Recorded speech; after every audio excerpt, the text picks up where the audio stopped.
আমার রাসূল শাহাদাত আঙ্গুল ঠেকিয়ে দিয়েছে, সঙ্গে সঙ্গে যা ওই জাহান্নামের ওই গুনাহগার ব্যক্তির নেকির পাল্লাটা ভারী হয়ে গিয়েছে। সুবহানাল্লাহ, নারায়ে তাকবীর, নারায়ে রিসালাত, মাসলাকে আলা হযরত উলামায়ে আহলে সুন্নাত দ্বীন ইসলাম জাকির হোসেন সাহেব কিবলা।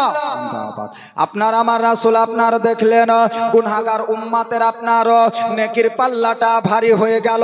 আপনার বলেন আল্লাহ অর্ডার দিয়েছিল কোথায় যাওয়ার? প্রথমে জাহান্নামে যাওয়ার আপনার অর্ডার দিয়েছিল, কিন্তু আল্লাহর রাসূল এই শাহাদাত আঙ্গুলকে আপনার ঠেকিয়ে দিয়েছেন।